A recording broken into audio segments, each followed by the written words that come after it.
The following tale was transcribed by Drake Corporation clerical scribe Ellis Banks. All words herein were taken verbatim from a Yoked tribesman who informed the Colonial Archival Department of his cultural importance.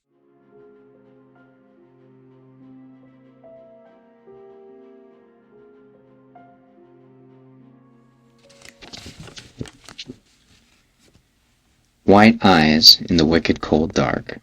Suffocating pressure. The world around is slow and cold. The massive presence below rouses. Need to rise, need to breathe.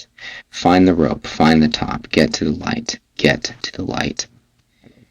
The heat from her breath brought the water droplets that woke her. Yuka opened her eyes and saw the pale blue jewel that was the roof of their shelter the previous night. She exhaled again. The mist from her breath hitting the top of the ice shelter. The ice responded with a pleasant trickle of fresh water on her face. She smiled. Yuka looked around. Her father had not yet woken from slumber. He was still tightly swaddled in his bedroll made of jaka fur. Yuka started to untangle herself on her own. She never slept a restless night in that bedroll. It still smelled of her mother's hair. Careful not to jostle the clanking bundle of pikes and rope, Yuka made her way to the thick, wide strip of lurker skin that they had hung over the hole that made for the ice cave's entrance. As she neared it, Yuka could hear the mournful song of the wind harmonizing in the ebb and flow of the great water. Quietly, she leaned against the ice wall next to the cave's entrance and peeked past the skin to the world below.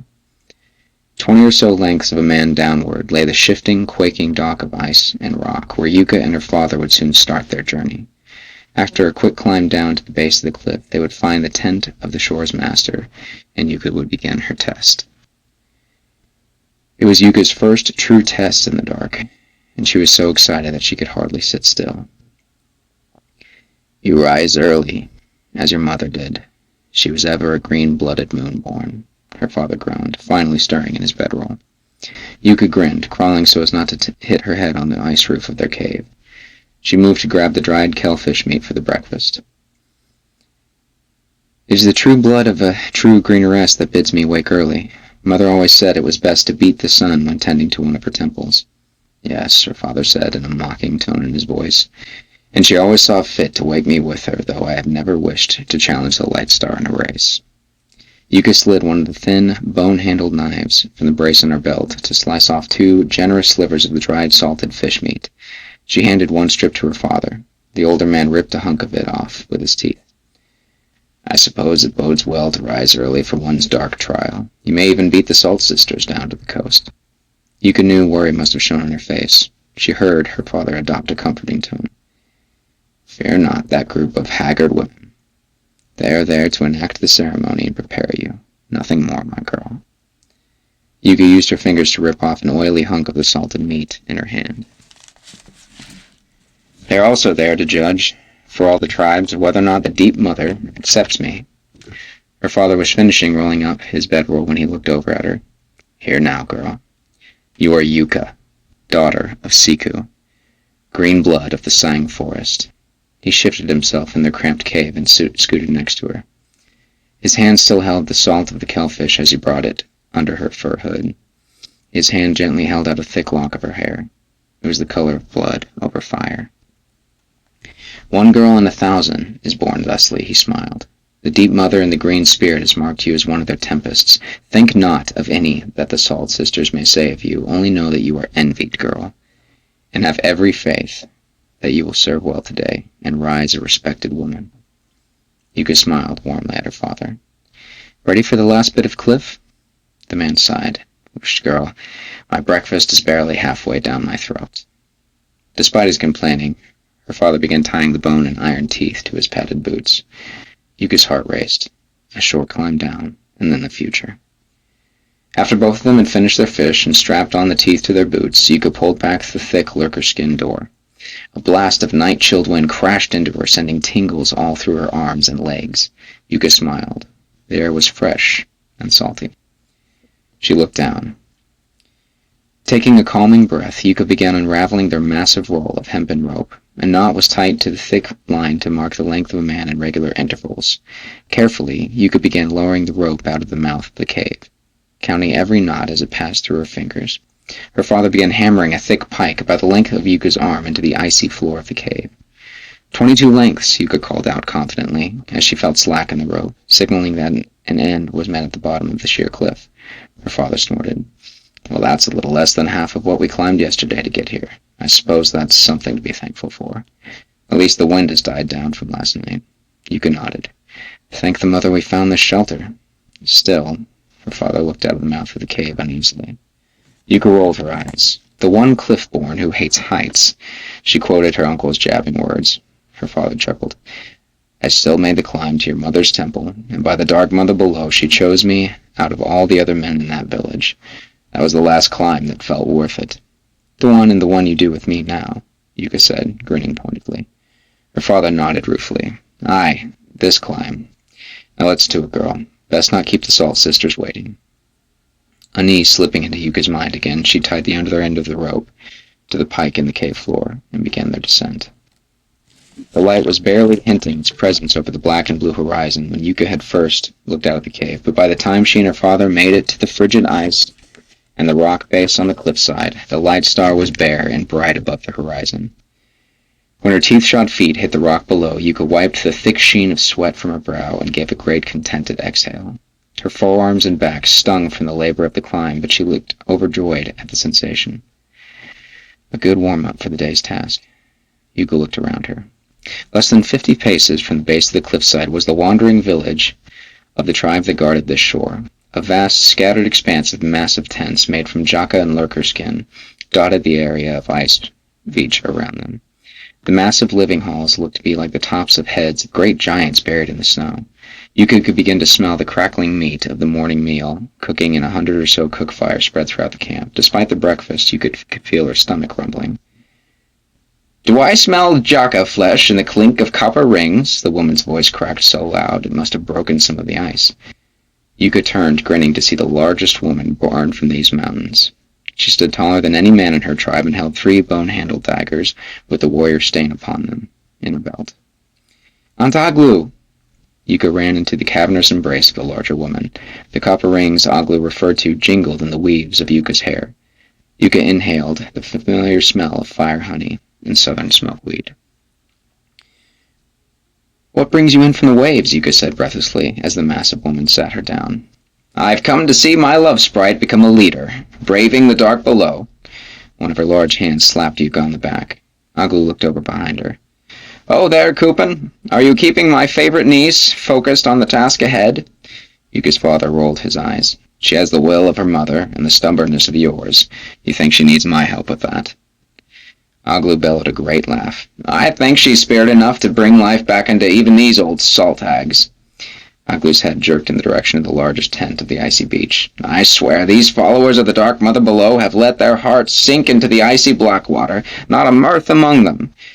My lot escorted them down from the cry last night. Now the whole crew thinks we have a curse upon us just because the hags don't laugh at any of my jokes. Yuka snorted, and Aglu punched her lightly on the shoulder. Come on, you.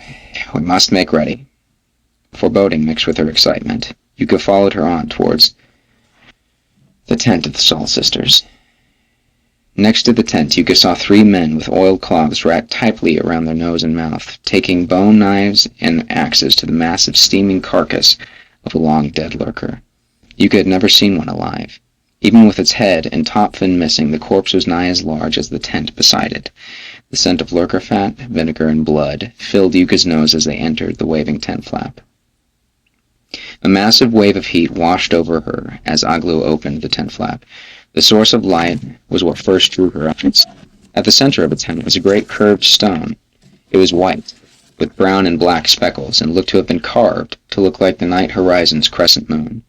The body of the great stone had been hollowed out and filled with mountain cotton and cliff moss.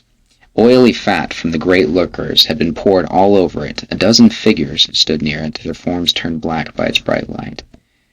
Yuka knew the rock fire to be a kulik.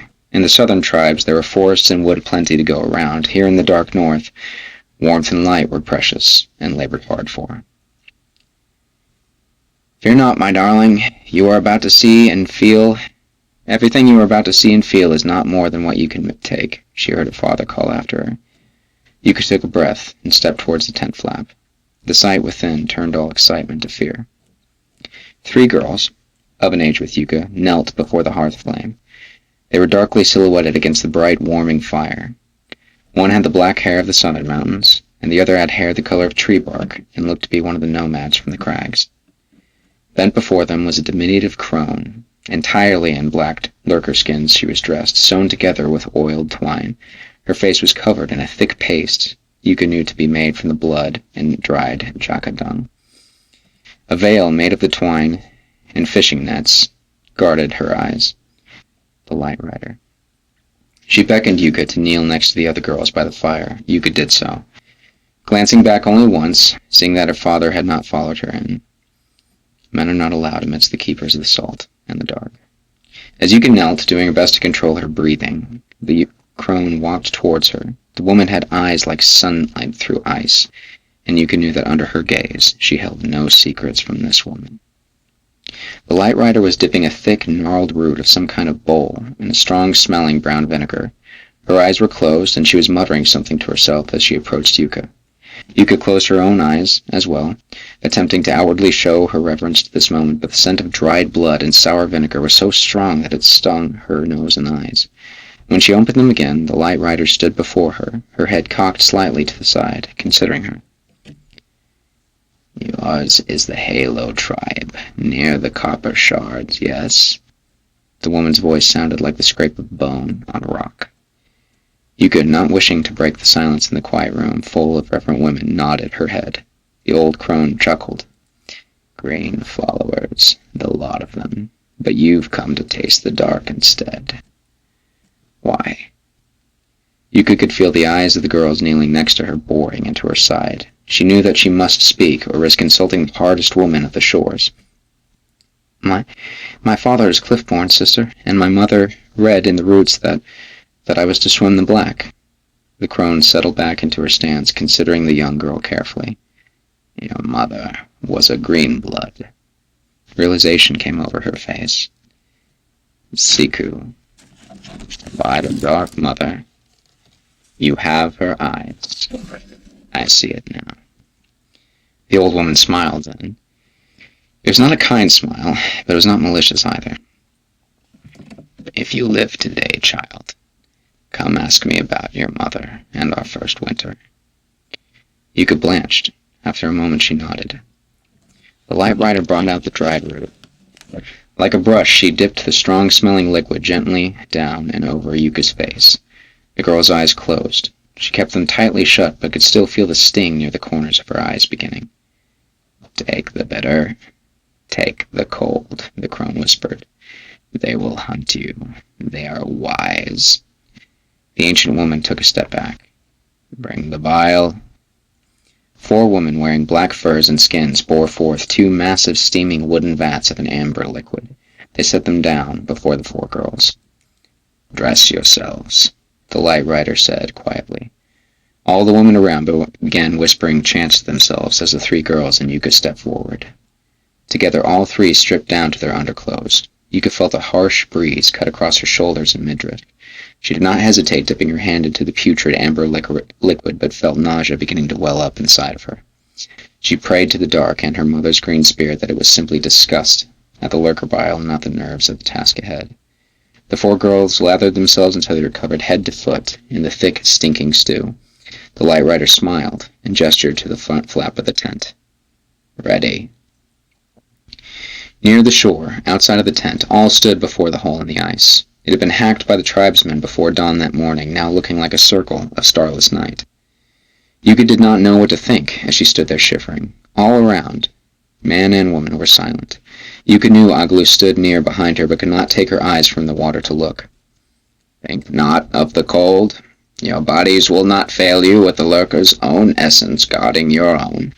It is your spirits that will be tested. See to those, and your body will follow. This I swear. The Light Rider stepped to the edge of the ice near the girls. She raised her hands into the air. A dozen men from the surrounding villages leapt to her signal. Both sides of the watery hole in the ice men threw thick coils of hempen rope into the water. Each rope held a brick of precious steel at the end that carried the ropes deep below. The other end of the rope was tied to a heavy stake that had been hammered hard into the ice around them. Our lifelines, Yuka thought. If you are taken, you will return to the heart of this world in glory. If you rise, we will follow you. Go now, and rise, women of the dark. Yuka did not know what made her dive first. Indeed, she had not been thinking much of anything when she threw herself in. All she knew was that the world around her became frozen, and all she could see below her was dark. She had blessedly remembered to take a deep breath before she had taken the plunge. Only after a few seconds beneath the surface she felt the strain in her lungs. Get deeper, get below. The light was above. She needed to follow the dark. Yuka pushed the floating red hair from in front of her eyes. She kicked herself deeper. Find the glimmer. Find the light below. The world around her felt vast and endless, deeper than the night sky and 1,000 times more fearful. With the stars that bring the gods, she thought to herself. She saw a glimmer in the quiet black. There were 2 small lights, flickering bright in the reflection of the faded daylight above, then gone. Yuka's heart raced. She could feel it pulsing hot in her chest, defiant of the cold. Come to me, my lords. Yuka saw a glimpse of pale flesh in the gray light of the water. One of the younger girls kicked past her, eagerly descending towards the lights. There were more of them now, perhaps a dozen, gliding 2 by 2 deep below them. The thick ropes around the ice hole above surrounded them as they descended. In the water they looked like thick rods of iron. The girl ahead of Yuka was kicking furiously to pass the other girls. Her arms and legs jerked back, almost frantically. She looked to be an adept swimmer, but she was too eager. Disturb the dark, and the lords will anger. Yuka saw neither of the 2 girls as she hurried to descend. She felt pressure begin in her temples and behind her eyes. There was not much time left. Every fiber in her heart and mind screamed for her to hurry, to kick to the surface, to flee. Yuka wanted to. The fear gripped her more deeply than any cold, but the words of her green-blooded mother sang through the depths around her. Black is bright. Night is true. In the light they come for you. Swim swift, child, show no fear. Fear is blood and brings them near. Hold your breath, the dance will save. Flow like them, lost in the waves. Yuka swam like her mother taught her, arms blooming like a cry-flower in the rain. Keep ripple small, don't make bubbles. Her mother had exhaustively taught her the water dance, starting when Yuka had turned 3. Yuka kept her movements measured and her pace steady. After a few more heartbeats, she looked around and saw that all was black. High above, the bright gray circle that was her portal of life shined. She could not kick for it yet. She would not. Her mother told her that any of her tribe worth the dark should be able to stay under for 1,000 heartbeats. Yuka had been counting since she had jumped. 673. There's still time. It was then that she felt the flow of water shift beneath her. The sensation was like that of the first wind of a storm, hailing what was to follow. The god has chosen me. Using the dim light around, Yuka found the nearest rope hanging from the hole above. She felt her heartbeat quicken. She knew, from her mother, that the pace did not matter. When the count of her heartbeats was up, she would fade and drown. 703. Gripping the rope, she began to kick and pull. She did not look at the deep celestial being she knew circled below. Its stars will be the last thing that I see. The grip of the rope felt like a lifeline to the surface. It pulsed in her hand like a living vein. She felt the muscles in her arms screaming as she pulled again and again. The gray circle above grew slowly wider with every pull. 812. Out of the corner of her eye, Yuka saw the girl who had passed her to go deeper, climbing and kicking up one of the ropes at the far edge of the hole. The girl was rising higher than Yuka, and faster. Her movements were quick and jerky, still full of fear, and in one brief heartbeat the girl's pale body was suddenly ripped from Yuka's eyeline. She was pulled back with such force into the dark it was as if she had never been there. Yuka saw no other around. She tried not to think on it, not to let the fear distract her, but she knew that she was now alone. 903. The gray light from the hole above had turned to a bright silver. Yuka could almost imagine feeling the heat from the light of the surface on her arms as she pulled and pulled. She could not have been more than 10 pulls from the top when she felt the rope slacken. In an instant the rope became nothing in her hands. The dead vein fell through her fingers and sunk, followed by the loose pike that had stuck in the ice of the surface.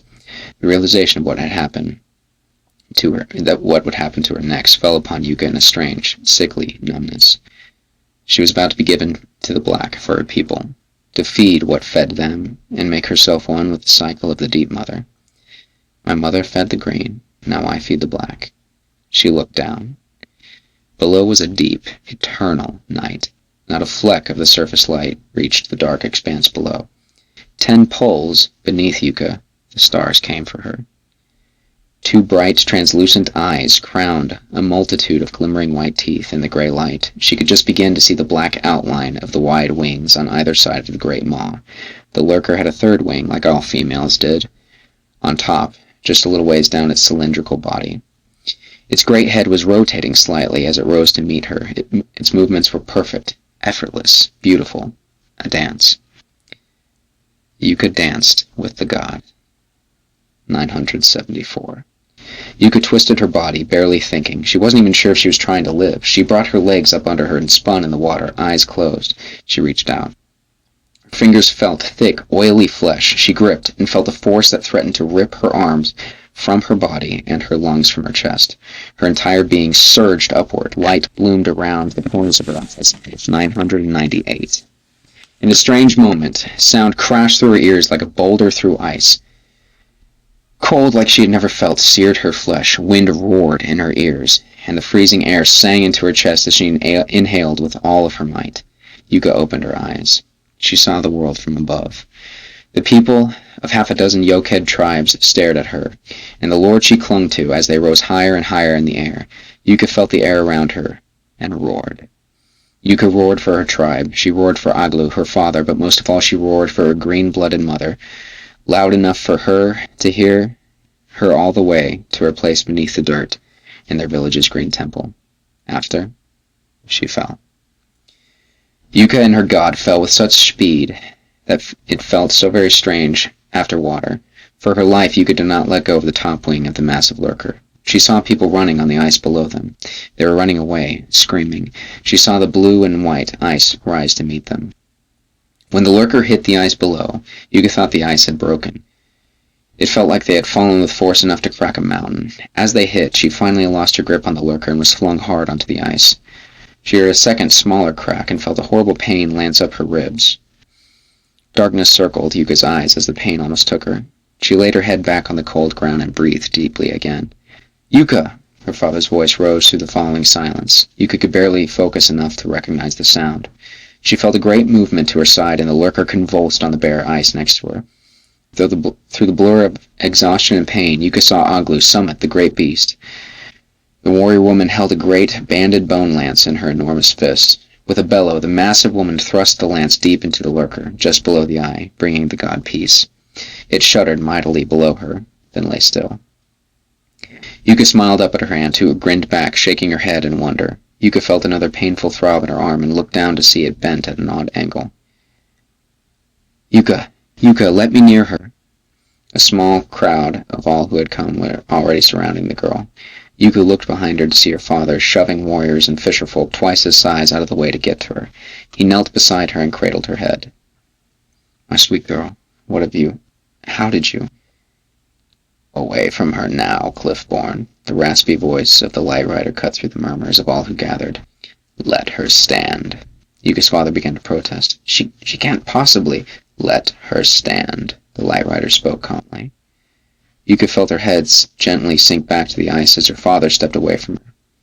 She looked into the pale eyes of the veiled woman. The pain in her arm was growing. Yuka gritted her teeth, but she knew she was not done. Using her good arm, she braced herself on the icy ground and rose to her feet. None spoke. All had eyes for Yuka. And the light rider before her. "You were the only one who rose." As the veiled woman spoke, Yuka could hear wailing somewhere far behind the gathered crowd. "These girls chose to dive, to try the dark and bring their people, their gods, rise alone, if they rise at all.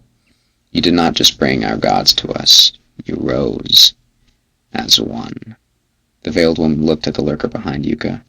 In the raspy tone of the old woman, Yuka did not know if the words were of reverence or rebuke. "One blessed such as you." The old leathery fingers of the light rider rose to stroke Yuka's soaked, blood-red hair. I suppose I should have known. The crone nodded to someone behind Yuka. She heard the sound of a bone axe tearing flesh. One of the women from the tent, in the black lurker skins and furs, came to the light rider with a strip of dripping black and red flesh. Bits of white and amber fat clung to the gory strip of meat, and steam rose off the bloody side. Feast.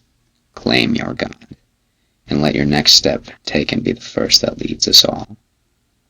The smell of the blood sent the haze of pain from Yuka's mind. As the crone's words sunk in, smiling, reaching for what she earned, Yuka took the strip and brought it to her teeth. Sweet, visceral meat danced across her tongue. The heat from the blood trickling down her throat warmed Yuka down to her toes. With a bloody smile, Yuka took in the god's strength, and as the people of the tribes beat the ice with their feet and raised their voices to the morning sky, she stepped forward. That was the first file in the archives of Yuka, the Nightheart. Come back again for more.